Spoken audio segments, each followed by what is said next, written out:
24th inning of work. Away we go. Strike one is called. We got paw prints up on the scoreboard for Bark in the Park Day. Normally up on the Husker Vision screen they have in left field here at Bowlin Stadium. They use circles, but today it's paw prints for Bark at the Park. Cope stares in. 0-1 on the way. Just missed outside 1-1. The defensive alignment, which you saw up on your screen, we have left to right in the outfield, Kennedy Williams, Hannah Kamenzen, and Casey Hoffman. Third to first is Sammy Bland, Ava Kuzak, Lauren Kamenzen, and Bella Bacon. Ava Bredwell is doing the catching today for the Huskers. 1-1 on the way is outside for a ball. Our umpires today, same we've had all weekend. Sergio Villarreal gets his chance at calling balls and strikes. Our crew chief Joe Havenhill's at first base, and Susan Eads is over at third. 2-1 on the way from Cope. Misses outside 3-1.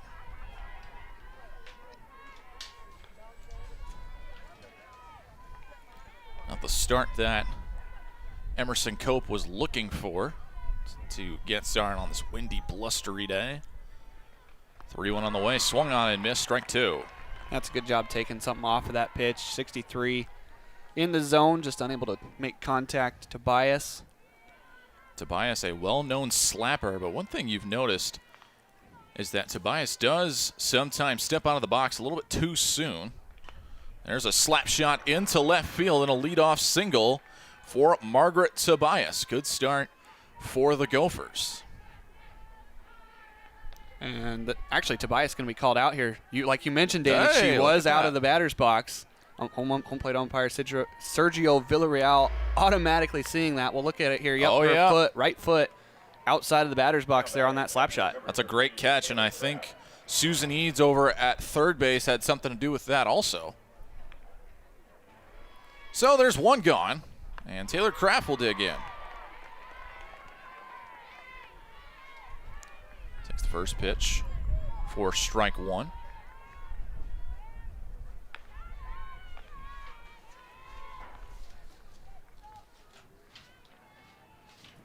One on the way is fouled back to the screen. Taylor Kraft hitting .314, playing in her 31st game of the season. She started all of them. Last 7 games, she has recorded 7 hits, 4 RBIs, and 3 doubles. Had 2 hits in yesterday's game and did score a run. 0-2 on the way. Is taken outside for a ball. Taylor Kraft doing the catching for the Gophers. Has done so all weekend long. 1-2 on the way from Cope is downstairs, ball 2.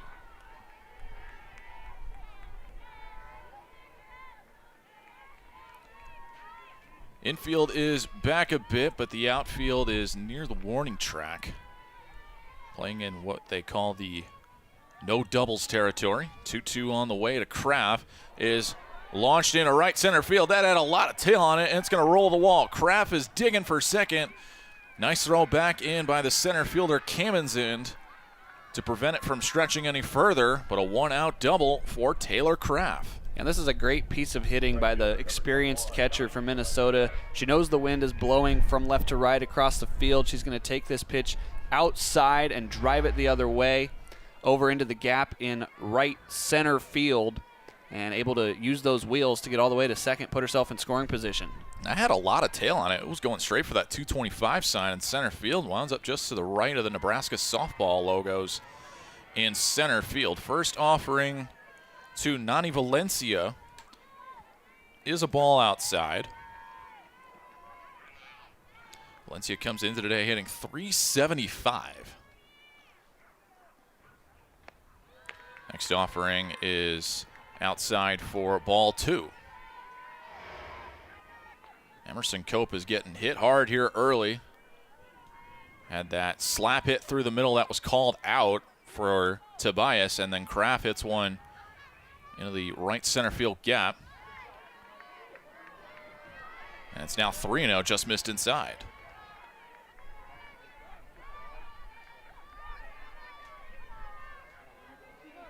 Cope needs one here. There is a base open. on the 3-0 pitch. And it's in there for a called strike, right down Broadway.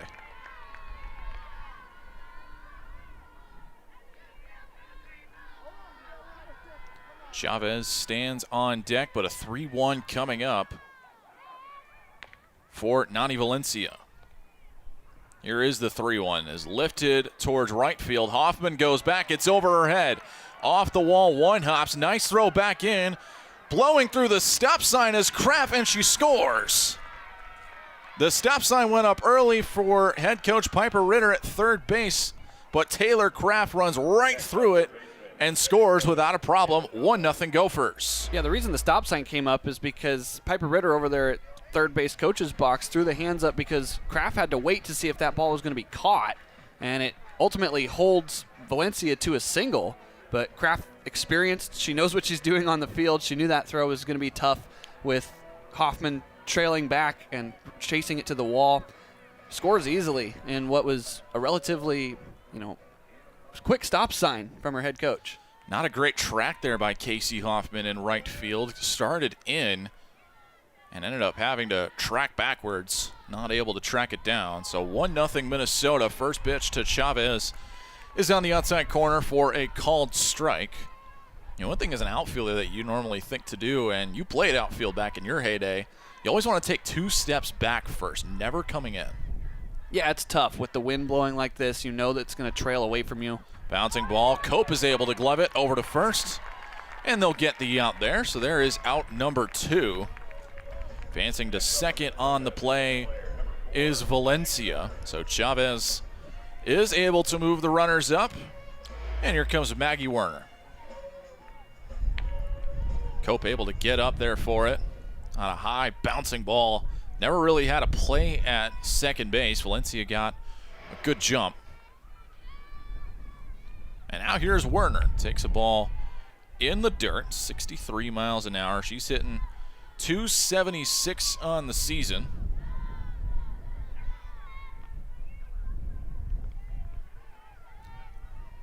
Cope looks in for a 1-0 offering. A little bit too far inside. Had some good zip on it, but it's 2-0. Werner does have a home run this year with 5 RBIs. Nice OPS right around 800. I'll take that from your number 5 hitter. 2-0 on the way is low for ball 3. Now, Harmon, if there's one thing that we've seen throughout this series for Minnesota is they have had really good plate discipline. Yeah, their plate discipline, especially in the first inning, has been very good. They drove in a run in the first inning yesterday after driving Hannah Camenzen's pitch count up and now driving it up here against Cope. 3-0 is high. Cope, allows the 4-pitch walk. So Werner will head to first. And now here comes Jay Cosgrove. Yeah, some words of encouragement from Rhonda Ravel down there in the third base dugout. Ava Breadwell kind of directing traffic here, but there are 2 outs, and a ground ball gets you out of this inning very easily. First pitch is outside for a ball. Cope has not pitched in 8 days. She pitched in the second game against the Ohio State Buckeyes, went an inning and a third, gave up 4 runs, all earned. Had a couple walks there as well.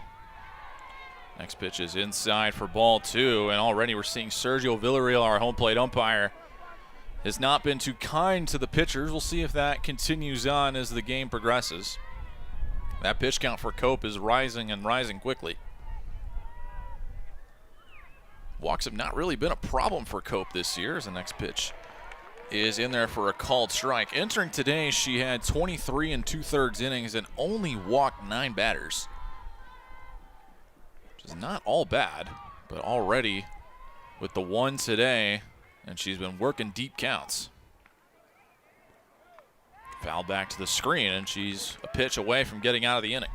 Yeah, but we saw this Friday with Jordy Ball. The pitch count in the first inning, not the greatest. Emerson Cope up to 25 pitches already. The difference in those 2 games, though, Jordy Ball able to hang a 0, not even allow a hit. Emerson Cope already across 1 run, 2 hits.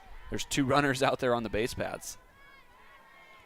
2-2 is bounced foul and into the dugout area. So we'll do it again. Cope now up to 26 pitches. Gophers will look to extend this lead a little bit further. The gaps in left center and right center pretty large right now. Gotta imagine that's where they're aiming. This one is lofted into center field. Camen's in back on it and able to make the catch as she runs into the wall. The Gophers strand 2, but they do tack a run on the board. Minnesota 1, Nebraska coming up as we head to the bottom of the first.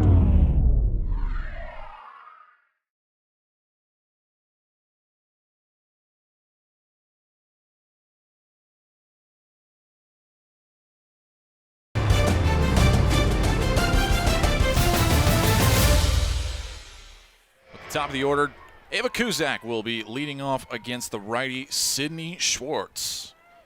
First offering from Schwartz is taken for a called strike. Sydney Schwartz pitched yesterday. Ava Kuzak yesterday went 2 for 3 with an RBI, did score a run. A 1 pitch from Schwartz to Kuzak is low for a ball. Sydney Schwartz yesterday started the game. She was dealt the loss, pitched 3 2/3, gave up 5 runs, all earned, and 9 hits on 64 pitches. Back out there in the circle today. 1-1 on the way. Kuzak lines this one into left field, but it is right at the left fielder, Cosgriff, and a loud first out for the Huskers. Yeah, that was a line drive, and the wind also going to hold everything out to left field, up in the air for a few seconds longer. Cosgriff really didn't even have to move to make this play. It's a good piece of hitting, middle, fastball down into the box, but just right at Cosgriff. So here's Jordy Ball. He's been tight roping that 500 average for most of the season. Takes the first pitch high. Ball yesterday went 1 for 2, 1 for 3 on Friday. 1-0 from Schwartz is low for ball 2. But there you see the OPS number. That's not a typo. And the slug number is over 1,000 as well, 30 RBIs. This is a player that really didn't hit a whole lot at Oklahoma, where she spent the 2022 and 23 campaigns. Next pitch is in there for a strike, 2-1. Jordy Ball did not play for the majority of last season, was hurt in the opener of 2024 and was out for the year. 2-1, ball squares to bunt. Schwartz there to pick it up over to first, and they will take care of Jordy Ball, score that one 1-3, and there are 2 outs. Yeah, a little bit of a surprise bunt, trying to catch Schwartz off guard there, and laid down pretty well. Just Schwartz able to hop right out of the circle and grab that. Just finishing up on Jordy Ball's hitting numbers, you know, she had 32 at-bats in that 23 campaign, but only picked up the 13 hits, 58 in her career now. Hannah Kamenzind next up in the 3-hole. Kamenzind was yesterday's starter, but she's been having quite the stretch. Her 12 for her last 25, including 9 RBIs and 8 doubles. Had that bases clearing double in yesterday's game. Really started to put it out of reach for the Gophers. Yeah, in the series, 4 for 6, those 2 doubles, 3 RBI. That double came at a really good time in the 4th inning for her as well. She was kind of struggling in the circle and gave herself a lead. It's always nice when the pitcher can help themselves at the plate, and we've seen that a lot for Nebraska with both Kamenzind and Jordy Ball. 3-0 on Kamenzind. Real quickly, the defensive alignment for Minnesota: Cosgriff, Burnett, and Valencia left to right in the outfield. Chavez, Tobias, Easton, and Shard third to first on the infield, and Kraft is doing the catching. 3-0 is low for ball 4, and Hannah Kamenzind is the first base runner for Nebraska today. Yeah, none of the pitches were really that close for Schwartz. A little bit uncharacteristic for her. But now Emerson Cope comes up. She did get a pinch hit at bat yesterday, maybe trying to get her ready for this start today. We'll see what she can do with 2 outs. First pitch to Emerson Cope is inside for a ball. Cope. And when you can score 10 runs yourself as well, you know, that means you're doing something good. 1-0 is floated in there for a called strike. 1-1.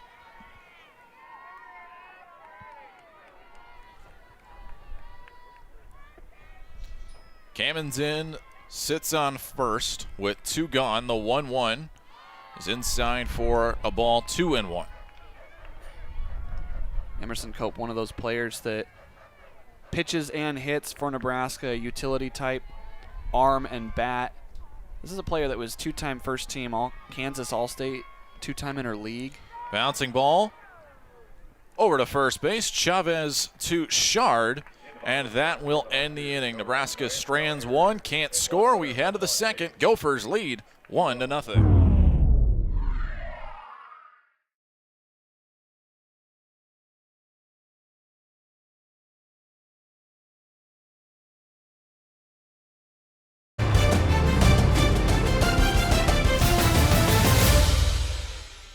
Two hits and 1 run. It was on a home run, and that has been one of her weak points, has been the long ball. As she gets set to face 2, 3, and 4 for Minnesota. First up, it's Taylor Kraft. She takes ball 1 in her second at bat. Caitlin Olinsky has been dealing with some shoulder problems throughout her collegiate career. Was shut down for the back half of 2024 with that shoulder injury, and she was really trending upwards as the season was going along, and it looked like she was going to be a really reliable part of the pitching group for the Huskers, especially after Jordy Ball went down. And then she goes down too, and you're really riding with 3 pitchers for the rest of the season. Yeah, that was a tough finish for Nebraska last year with only about 3 arms at their disposal. Emerson Cope was also dealing with some injury that kept her from the circle as that pitch upstairs, 2-1. But it's beneficial now for Lindsay because now she's not the only lefty that the Huskers have, especially with having Hannah Kamens in here now, and Kamen's been pitching pretty well. 2-1, shot foul into the concourse. And getting Olinsky back to pitching well, especially how well she pitched last year. Pitched to a .330 earned run average, and strikeouts were good. The walks were a little bit high, but was getting people out. New softball here for Caitlin Olinsky as she grabs the rosin. And there's that wristband that we were talking about. Rhonda Revelle calling the pitches from the dugout. 2-2, foul over towards Rhonda Revelle in the Husker dugout. We'll do it again. A lot more diversity in the arms for Nebraska as home plate umpire Sergio Villarreal is having a chat with Olinsky. So maybe a pitch clock possibly a pitch clock. Payoff pitch. Lifted out towards right field as the wind blows this one over to Hoffman. Going back, it's over the wall. Taylor Kraft with a home run, and she extends the lead 2-0 for Minnesota. That ball just kept carrying and carrying and carrying, and eventually it found its way into the jet stream. It looked like it might have been a pretty routine fly ball out there for Hoffman, and it just kept going and going until it found its way over the wall. And if you really want to put some slug into a ball here in this game, that's the place to do it. 4th home run given up by Olinsky as Kraft tacks on her 11th of the season. First pitch outside to Nani Valencia, who bats now with a 2-0 lead. That's a big home run there for Taylor Kraft, especially for a team that's, as we mentioned earlier in the broadcast, has dropped 3 in a row, trying to find their footing, want to salvage the series. You don't got Jordy Ball out there in the circle. They took advantage of Hannah Kamens yesterday. They did a good job against her.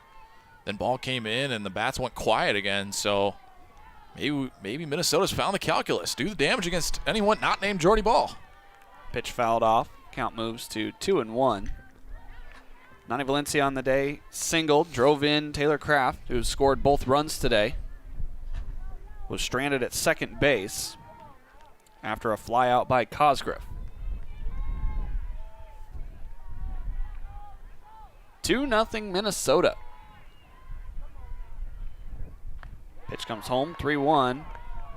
Appeal down to Joe Havenhill. He did not go. Rhonda Ravel quickly out of the dugout. Off-speed pitch called strike 3. Caitlin Alinsky strikes her out, and that's one down here in the third. Took a lot off that ball, did Alinsky, and that's something she does really well, is she can really manipulate her speeds. Left that one right on the outside corner, and that's not a bad take there from Valencia. She's already been up once. Minnesota knows that the corners have not really been called all that much, but it's right on the black outside there for Caitlin Alinsky. First pitch strike to Chavez. On the day, grounded out to the pitcher. Cope back in the first. Where's number 77, one of the more unique numbers? It's a great number. A one lined out to short. Kuzak can't handle it. It's through for a single. Good piece right off the bat. Kuzak had to come a little ways to go and get this one, but Alinsky leaves it right over the middle of the plate, and Kuzak just not able to get the leather on it. Had some solid range, though. So here's Maggie Werner, the junior. First pitch, called a ball, 1-0.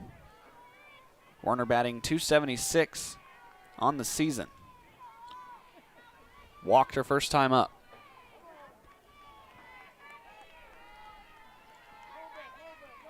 Alinsky is 1-0 offering in their first strike.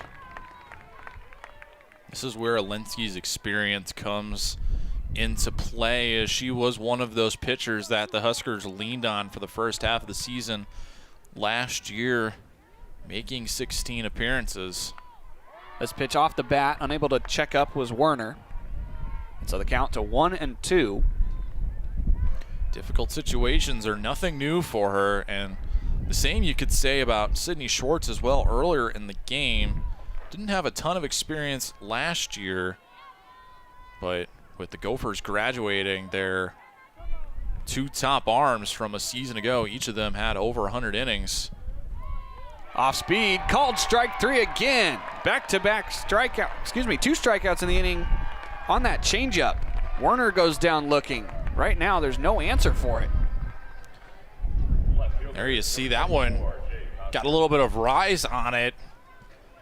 The last strikeout for Alinsky against Valencia stayed middle, but this one cuts back up. And the manipulation of Alinsky's pitch is something she does so well, really helping her here. Excuse me, swing sent foul. You're excused. Cosgriff behind in the count, 0-1. The left fielder batting .250 on the season. It's kind of a stark difference between the top half of the Minnesota order and the bottom half. You've got a lot of 300 hitters, 1 through 5, and then the bottom 200 or below the Mendoza line, as that one's downstairs, 1-1.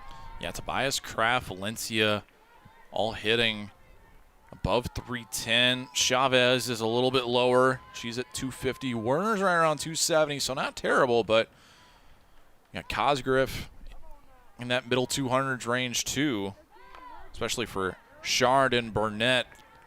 Burnett's really makes her game with the speed, not so much the hitting prowess. It's being able to track down balls in the outfield and run to the bases.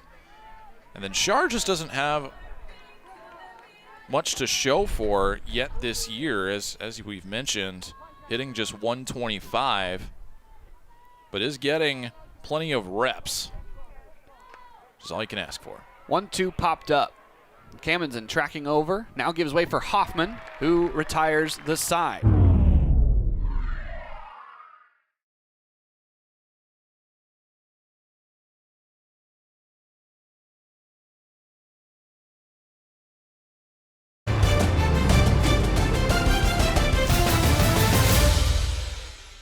I feel like that'd be fun for some of the players at least.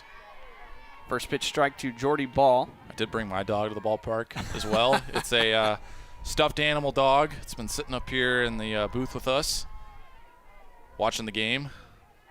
Shout out to my 3 dogs back home. 0-1 to ball outside, 1-1. Where your dog's breeds. You know, there it is. there's Danny's dog right there. We have a couple of lab type mixes and one little, it's like a Chihuahua Terrier type thing.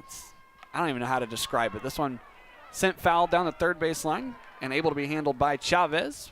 Jordy ball pops out for out number 1. Park at the Park Day is always a lot of fun. Number 9. Here you see ball getting jammed a little bit. It's not been the day Jordy ball has been looking for so far. First pitch to Kamenzen, misses. 1-0. It's also a Kids Day Sunday here in Lincoln, and kids will run the bases after the game. We've got our junior PA just across the way from us. Sounded great. They are sounding great. Coming for our jobs, Danny. Well, they might be coming for my job because I do some PA announcing as well here in Lincoln. So I may be running out of a job. I think you're okay for right now. 1-1 to Hannah Kamenzen, who walked her first time up from the left side. Downstairs, 2-1. You see the season averages for Kamenzen, batting just around 400, just under. 25 RBI. She's added so many over the last 9 games. 2-1, rocketed foul towards the Husker dugout. That actually clips a piece of the net and knocks a wrapper that was being held up there by the wind down. We had a scary situation yesterday with the ball over in that area. Went right through the gap at the gate and into the stands, first row of stands. Luckily, the netting protecting everyone there today as Sousa brings home the 2-2.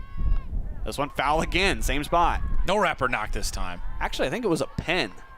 You see the pins hanging there on the side. There's something hanging on the nets. I think those are pins. Hanging there. Whatever it was got knocked on top of the dugout roof, and they were clamoring like, give it to this person, give it to this person. I'm not sure who's coordinating the pen hanging on the nets. 2-2 on the ground over to short. Tobias flips over to first to Chard, and the ball is dropped. Kamenzen reaches, and there's one on. Pretty routine play here that just can't be completed on the other side by Chard. And they might have had Kamenzen if that play was completed. Tobias with a good throw, but Chard just boots it. So now here's Abby Squire in her first plate appearance today. Pinch hitting for Emerson Cope. First pitch strike to the left fielder, the Lincoln native. On the season, batting .359. With the runner on. 0-1. Bouncer over to Chavez. Flips to second for 1. Double pump at second by Easton, unable to get the throw off. So fielder's choice retires the lead batter. And one hopper into the glove there for Chavez. Good rope off the bat, but very quickly, I think Easton realized that she wasn't going to have a play on Squire. She got down the line rather quickly, able to keep the inning going. So here's Casey Hoffman. First pitch over to Chavez again. Drops the ball on the liner. Throw over to first. Not in time. Ball is dropped. Gets all the way to the wall. Everybody moves up 60 feet. And there's 2 runners in scoring position with 2 outs. Gophers could have had more than 3 outs here in this inning as get a meeting at the mound, and Chavez probably should have had this on the line, able to recover pretty well, and once again, Chard just not able to get a glove on it. That's twice now in the inning they could have had 2 extra outs. And honestly, the Gophers should have been out of this inning, but now the Huskers have 2 runners threatening and putting Sousa in a rather difficult spot. Hey, you saw the mound visit there was not actually between the pitcher and the catcher. It was with the infield. Yeah, one thing I've noticed throughout the weekend is that Piper Ritter, who was the pitching coach up until 2019 when she got promoted to be the head coach, will go and meet with the pitcher and the catcher. And then Annie Smith, who is one of the assistant coaches, but she's got a lot of experience. She spent a a good while down in the SEC. Was an assistant coach with Arkansas, Auburn, and Mississippi State. Head coach at Georgia Southern. She'll go and meet with the infielder. So they have 2 simultaneous meetings going on at once, which I actually think is pretty smart. That last play was scored an error by the third baseman Chavez, and then a second error by Chard to advance the runner as Lauren Camden faces an 0-2 count way outside, upstairs. Ball number 1. Not a bad waste pitch, though, from Souza. You want to try and elevate the eye level if you can, and while that one did get away from her a little bit, you were kind of hoping that Camden would just be like, I'm swinging no matter what. 1-2, over to first. Chard bobbles again, and the ball gets away. 1 run is home. A 4th error committed by Minnesota in the inning, and Nebraska's on the board. My goodness. The mental blockade for Cameron Chard is just continuing to snowball as she bobbled that 2 or 3 times. There's 1, there's 2. Camden is able to get to first base, and gotta remember that Chard is only a freshman, and the moment getting a little bit too bright for her multiple times, and once again, Minnesota could have been out of the inning now 3 times. Camden takes second, no throw. 3 errors in the inning on Cameron Chard. And now Ava Breadwell back to the plate for the second time. And as you mentioned, 4 errors in the inning as a whole.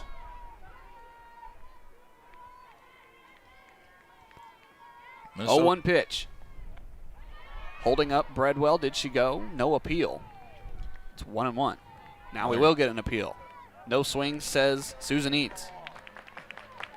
As I was just about to mention, Minnesota's lucky that it's only 2-1. It could be a lot worse for them right now.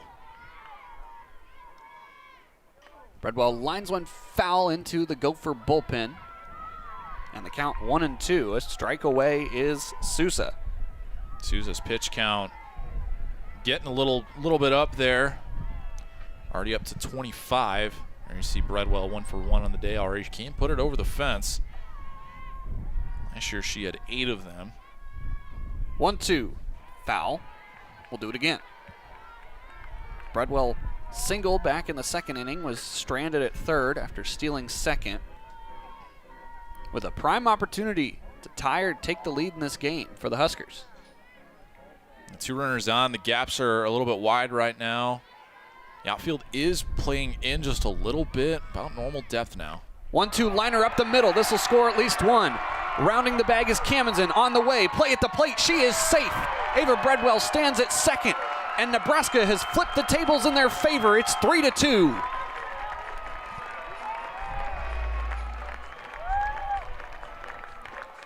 Breadwell takes this one on the outside corner and rips it back up the middle. Doesn't try to do too much with it. On a pitch like that, you really want to try and take it to right field, but Breadwell is able to get the hands extended and keeps it in the center field.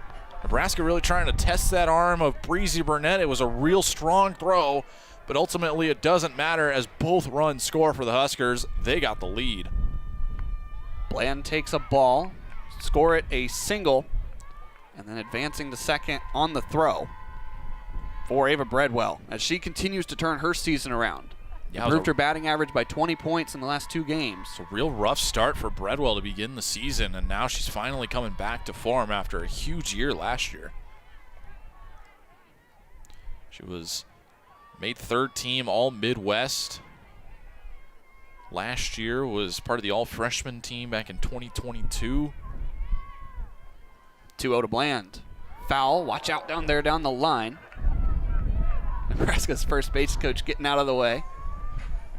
That's a scary thought. Bland walked in the second, batting .244. Has a runner in scoring position in Breadwell, who has some wheels, depending on the location of the pitch. 3-2. Nebraska scored all 3 runs in this inning after giving up a leadoff home run to Taylor Kraft in the top. Liner back up the middle over the second base bag. Here comes Breadwell around third. The throw home, the play at the plate. Breadwell scores standing up. And Samantha Bland heads on to second. It's 4-2 Nebraska. With 5 saves. So the experience is definitely there for Hazik. Bella Bacon sees the first pitch from Hazik as a ball. Some defensive substitutions for Minnesota. Werner is now the first baseman, as she was the designated player earlier. Chard moves to the designated player spot. And, of course, Hazik in for Sousa. Liner over to second, unable to snag it. Over there is Easton, and Bella Bacon is safe. Sammy Bland held up at third, so runners on the corners with 2 outs, and a lot of 2-out damage being done by Nebraska. And there is error number 5 for the Gophers in this inning. That one is Easton committing it, and then the wide throw as well, and it just continues to pile on top of each other. It should be noted that Cameron Chard is now not playing first base anymore. It is Magnee Werner. I already said that, Danny. Oh. As Bella Bacon takes second. Well, lots happened this inning. It's hard to remember everything. As we are back to the top of the order with Cusack, the 9th batter here in the inning for Nebraska. Cusack lines one out to right field. Chasing it back is Valencia. She doesn't have it. It's off the wall. Bland scores. Here comes Bacon around home. Being thrown out at second is Cusack. We'll see if the run scores. It does not. But one comes home. That's Sammy Bland. And Nebraska extends the lead to 5-1. Hold on a second. Nebraska's got an argument. They think that the run did score. It's hard to tell with the angle there, and there's going to be a discussion about it. As it stands, 5-1. The second run does not count. Bella Bacon did not make it before Ava Cusack. The umpires get together.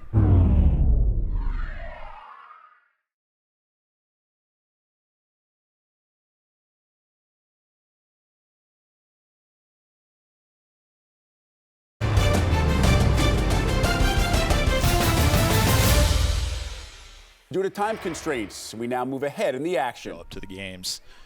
And we've definitely seen it here to start the season. Nebraska has only technically had 7 home games with 5 attendance games. Another foul right through the holes, and everybody duck your heads in that Nebraska dugout. Almost got a softball to the face, similar to what we had yesterday, except that one ended up in the dugout. He asks for a new ball. That is something I've noticed watching softball. You know, baseball, they're quite a bit farther away from the action, but softball, you are right on top of it, even if you're in the dugout. That's why the netting extends over the dugout. 3-2. Another foul.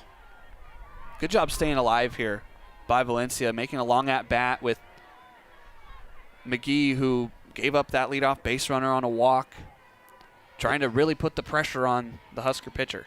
This will be pitch number 10 in the at-bat. Magnee now to 14 pitches.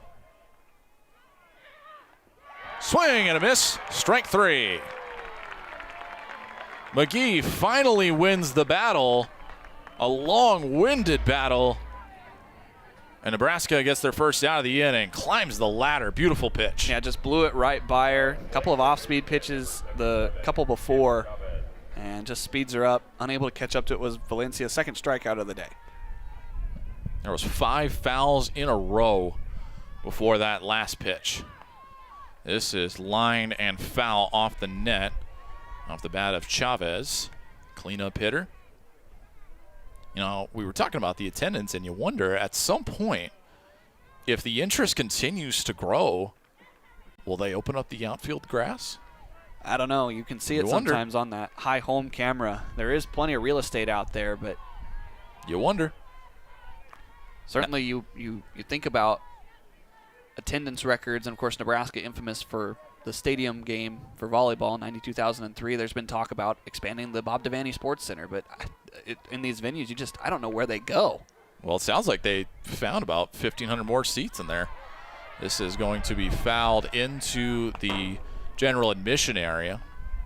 Nebraska always trying to set the records, especially with that volleyball program. They're trying to set a new indoor record in Pinnacle Bank Arena, possibly in the near future. They set the record for women's sports attendance with the 92,003 back in 2023. This is a program that loves to push the limits.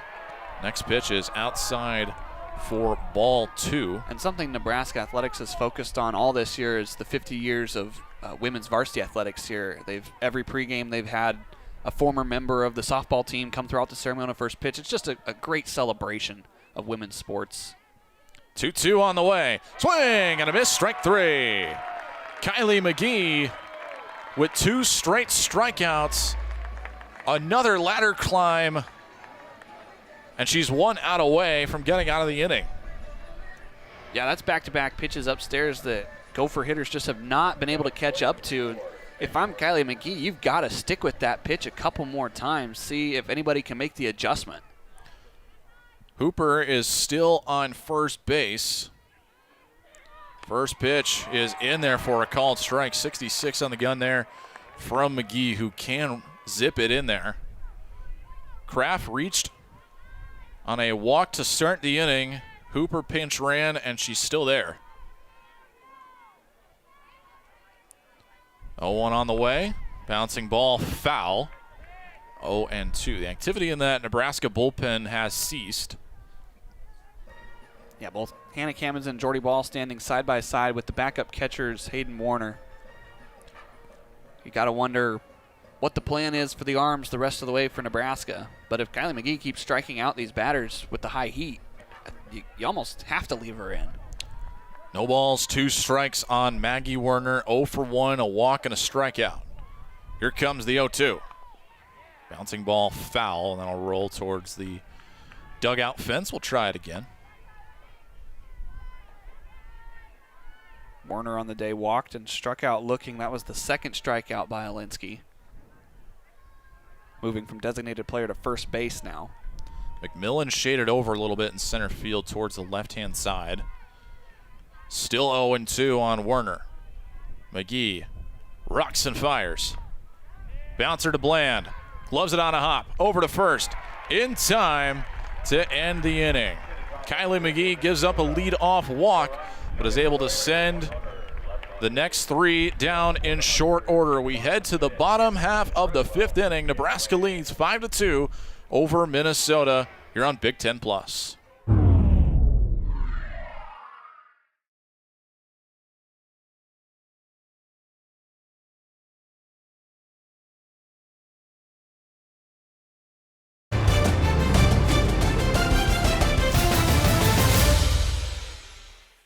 Done some good work here for the Gophers.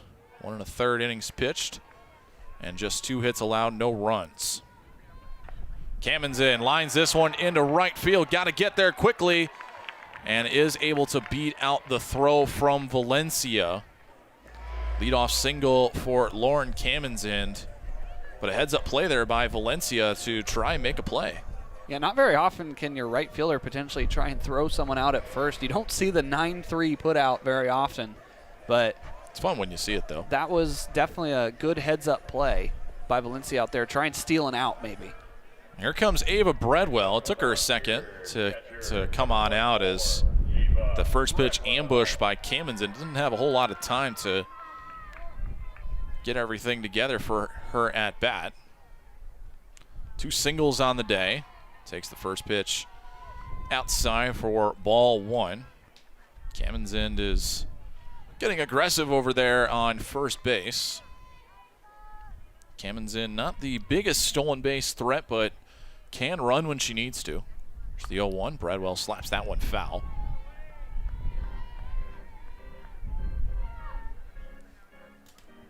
Two for 2 on the day. Single in the second, and then the double in the third. 2 RBIs, and does have a stolen base as well. It's been a really good day for Ava Breadwell. She's worked that batting average up to 277. That's back up the middle, off second base and into center field. Cammons keeps on running. She stops at third. And a stroke of luck for Nebraska. They got runners on the corners and nobody out. Yeah, not only was she going to get the single right back up the middle, but then the big hop off of the second base bag allows Lauren Cammons to advance an extra 60 feet. And 3 singles on the day for Ava Breadwell.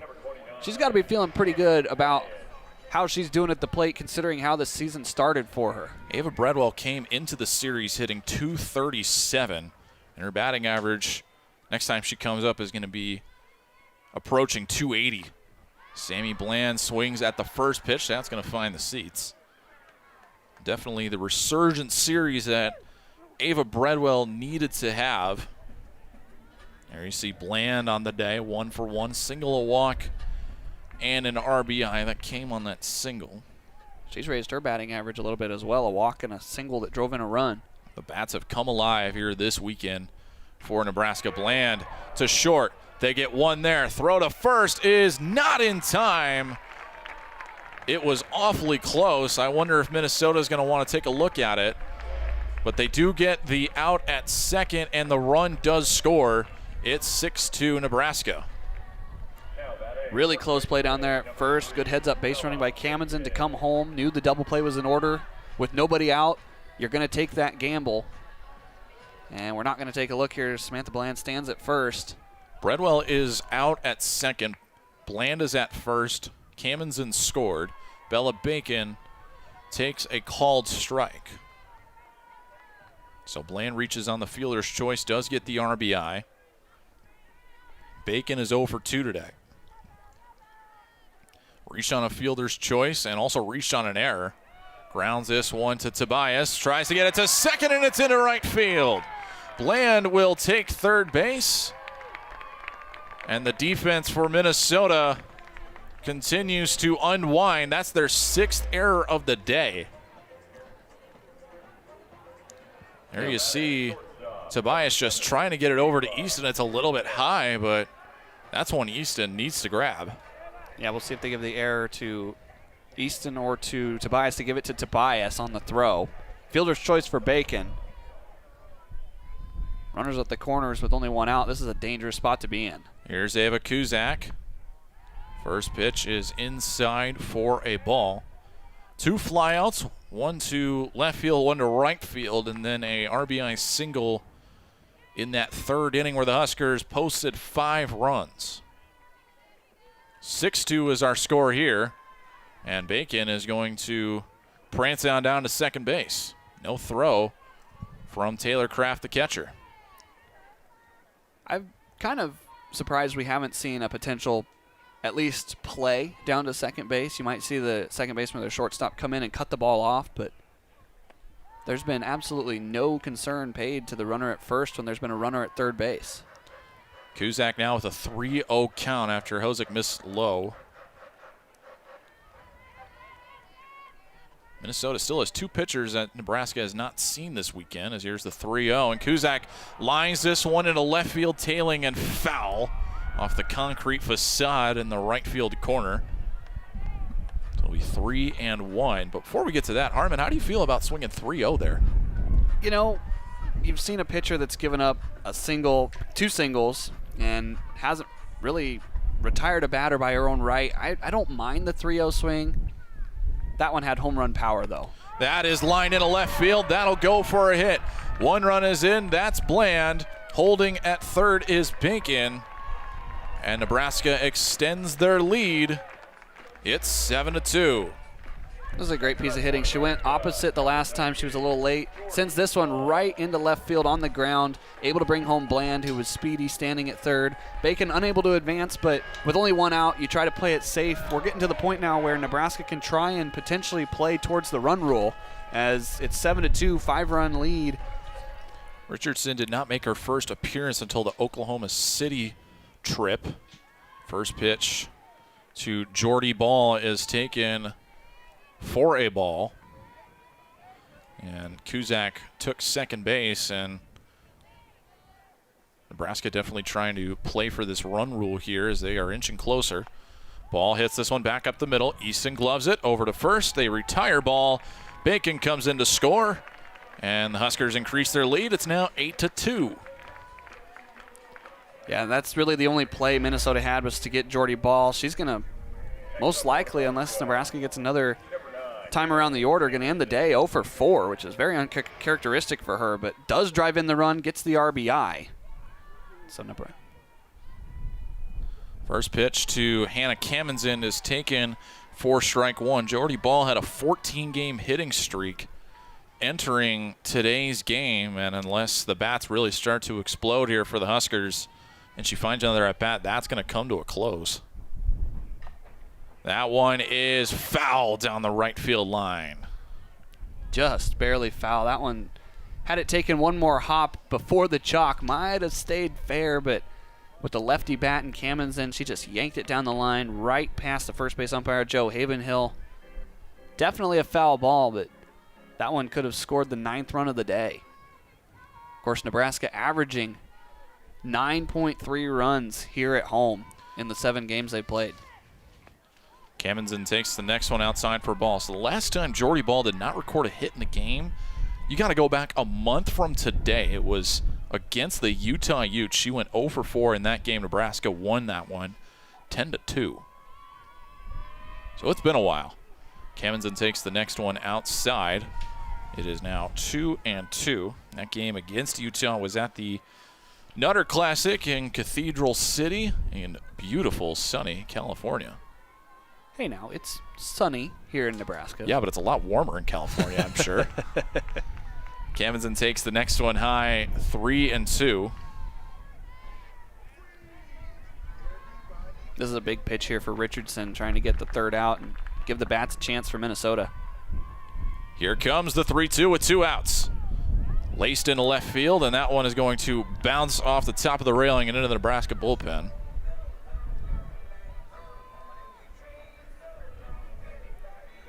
Camen's was playing center field for most of the afternoon until Nessa McMillan came in the top of the inning to take over for her. We'll try again on the 3-2. Bouncing ball stays fair, and Werner will step on the base to end the inning, but not before the Huskers scratch 3 runs across.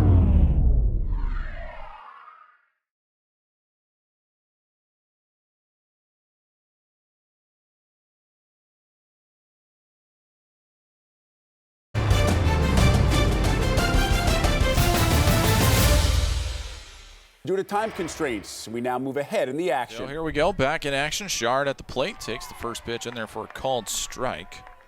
Minnesota's actually going to get to play at their home facility coming up after this one. They go home for 3 against Northwestern, and then they're back on the road to take on the Purdue Boilermakers down in West Lafayette. 0-1 on the way from Magnee is high for a ball. Nebraska's going to head up the road to Omaha to go take on the Mavericks on Wednesday. And then they have a 3-game weekend series against Purdue here in Lincoln. It's a Saturday, Sunday, Monday series. Next pitch is a bouncer, foul. Bland tried to glove it backhand. It is 1-2. Jared, you don't often see Saturday, Sunday, Monday series. No, that's interesting. I would be intrigued to know the reason why it's not a Friday, Saturday, Sunday series like normal. But of course, with the expanded Big Ten, some series are just 2 games as well. Next pitch is high for ball 2. You know, the new, at least for this year, Big Ten teams will play 6 3-game series. So you see Shard with the double and the single. 6 3-game series and 2 2-game series. And some of that also has to do with the fact that 8 teams are playing in Oklahoma City.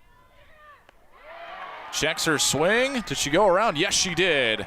Shard could not hold up, and it's a strikeout for Magnee. That is number 3 on the day. Yeah, that's a great pitch. Another one in the upper part of the zone. Shard just could not hang on to that one as it tailed back down towards the middle of the plate. That was a good look there from our third base angle. As we were mentioning, there are teams down in Oklahoma City this weekend, too. Purdue, Wisconsin, Michigan, and Maryland are down there. First pitch to Burnett is fouled off of her. So that had something to do with it as well, because those are 2-game series, and they're playing 4 games. Minnesota was down there last week, and they took on Michigan State and Penn State and split with both of them. Interestingly enough, those are the only wins that both of those squads have this year. Michigan State 1-5. Penn State is a little bit better than that. They're 2-5, so stand corrected. Yeah, you see. Just fact check myself. The Big Ten standings. Nebraska sitting at 5th place right now coming into today. Minnesota down at 12. But it's still early. Everyone's very fighting early for positioning. 1-1 on the way. Swing and a miss from Burnett. The top of the Big Ten looks like it's going to be a lot of fun. UCLA and Oregon have been playing very well, each team with 28 wins already. Very impressive stuff from the new teams coming into the conference. But it's now 1-2 on Burnett. Magnee rocks and fires, and it's inside. She thought she had it, but it wasn't there. Tried to nibble the corner there. Might have been upstairs just a little bit as well. Burnett has grounded out twice, both to Sammy Bland. So gets another chance, 2-2. Magnee twists, rocks, and fires. That is fouled back. Bredwell's got a play, and she goes into the net. So it is a foul ball. The net touched the ball. We'll try it again. Yeah, if the wind wasn't blowing again, that one might have been retired by Bredwell, but just enough of a breeze to push it towards foul territory, and unfortunately the ball hit the net first. Bredwell diving into the stands there, right in front of some cameras. We'll have to see if those shots make it to the world. 2-2 is low for ball 3. It's got to be kind of a cool angle to see the catcher in full gear diving right at you. Right? And you know the net's there, so. You can keep getting the shot. Yeah. So Magnee has filled up the scoreboard. 3-2 with 2 outs to Burnett. Here comes. Ground ball. Kuzak gloves it. Over to first in time to get Burnett. And that will end the inning. Magnee lets a little bit more traffic onto the bases, but does not let any of them score as the Gophers strand one. We head to the bottom of the 6th.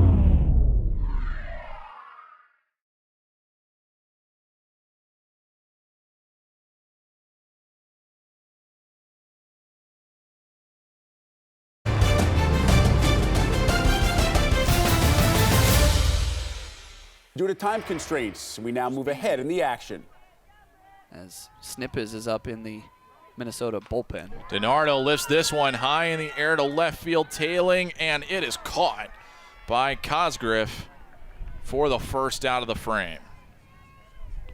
Yeah, on a normal day, that might have been opposite power all the way to the wall, but the wind holding this one way up in the air. Cosgriff drifts over into foul territory and is able to make the grab. Today and Friday, the winds were blowing straight in from left field, and then yesterday they were blowing right out to center field. We had no home runs. First pitch is a called strike to Casey Hoffman, who had a home run on Friday. Funny how that works. Yeah, it is very interesting. Well, that's sports for you. 0-1 on the way from Richardson, and Hoffman lifts this one in the air to right field, tailing and curling, and it will be out but foul. Man. That thing is heading up the ramp to the Alex Gordon training complex in right field. Tell you what, if that thing had managed to stay fair, it might have hit off of the roof of the Gordon, and I've never seen one go off the roof in this facility. Absolutely got all of it, just yanked it foul. Casey Hoffman has the power to do it, and we've seen it. Next pitch is outside for a ball. A very smooth swing she has. Recorded 7 home runs 2 seasons ago at Arkansas. Did not play last year for the Razorbacks. 1-2, swing and a miss, strike 3. Richardson climbs the ladder. And there are 2 outs in the inning, and the ball's rolling into left field. And that's the byproduct of hitting that long fly ball, is now you're trying to do that the rest of the at-bat. And so Richardson smartly goes up in the zone where she knows Hoffman can't get it and just blows it right by. That's a very good pitching decision for location there from Richardson. So now there's 2 outs, and Lauren Kamensen will look to extend the inning. Takes that one inside. Singled in the 5th, line out in the 2nd, and scored in the 3rd. Reached on an error and did get around. 1 ball, no strikes on Lauren Kamensen, and taps this one foul. It's going to keep rolling towards the tarp area. Cosgriff will go pick it up and get it back in.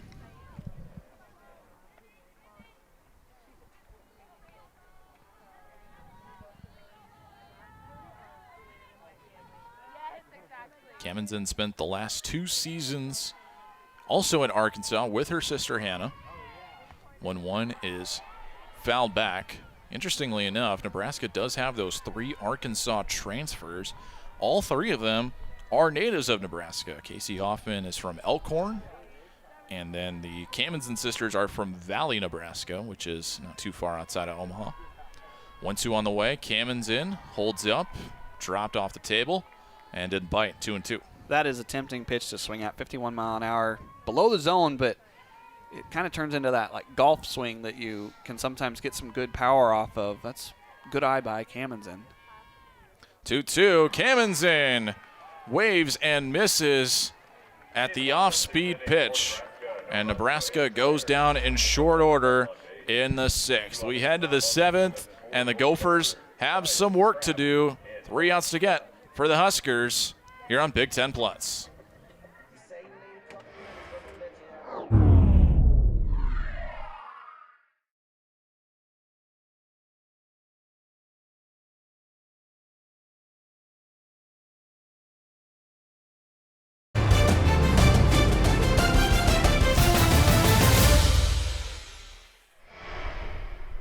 Pitch count's probably a little bit higher than she would have liked with 47.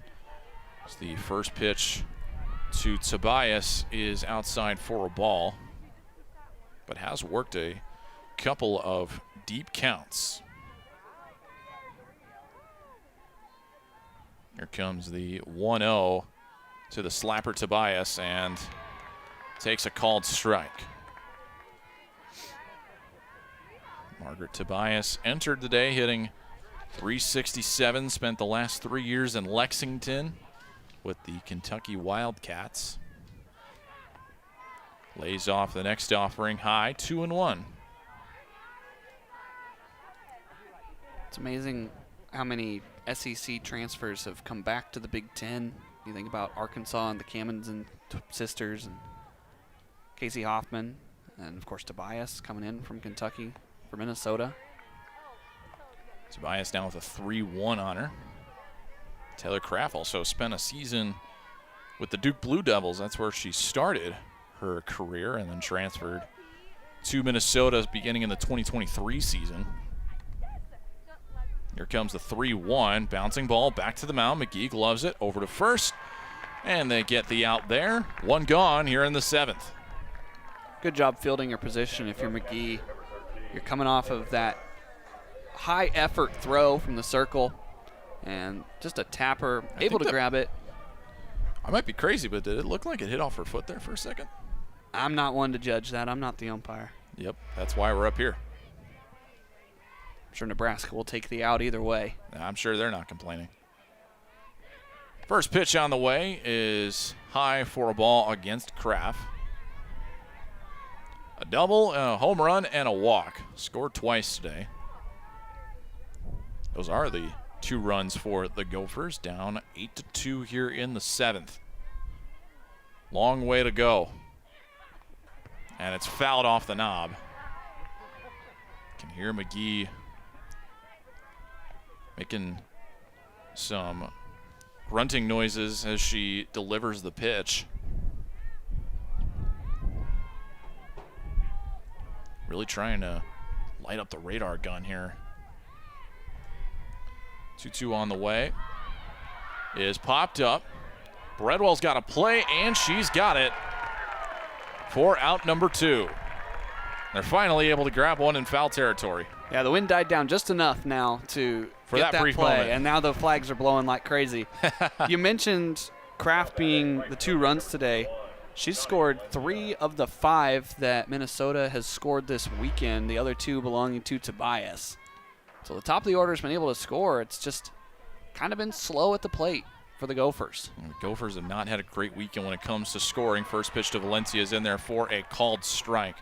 Just the 5 runs for the Gophers this weekend. The Huskers posted 8 on Friday, 8 yesterday, now 8 today. That comes out to 24. Magnee leaves it high for a ball. Good math. We're not math majors, but we can do some simple multiplication sometimes. That's addition. Well, it is also multiplication. But I did count on my fingers. Next pitch to Magnee is low for ball 2. Valencia 1 for 3 with that double back in the first. Recorded an RBI there, but has struck out the last 2 times. Looked in the third and swinging in the 5th. Here comes the 2-1. Held up, and it's outside for ball 3.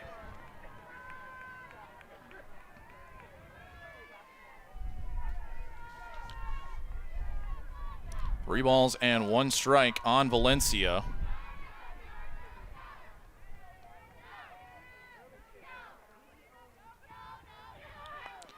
Lofted in the air. Kuzak is out there, and this one is over. Nebraska records an 8-2 win and gets the sweep over the Gophers.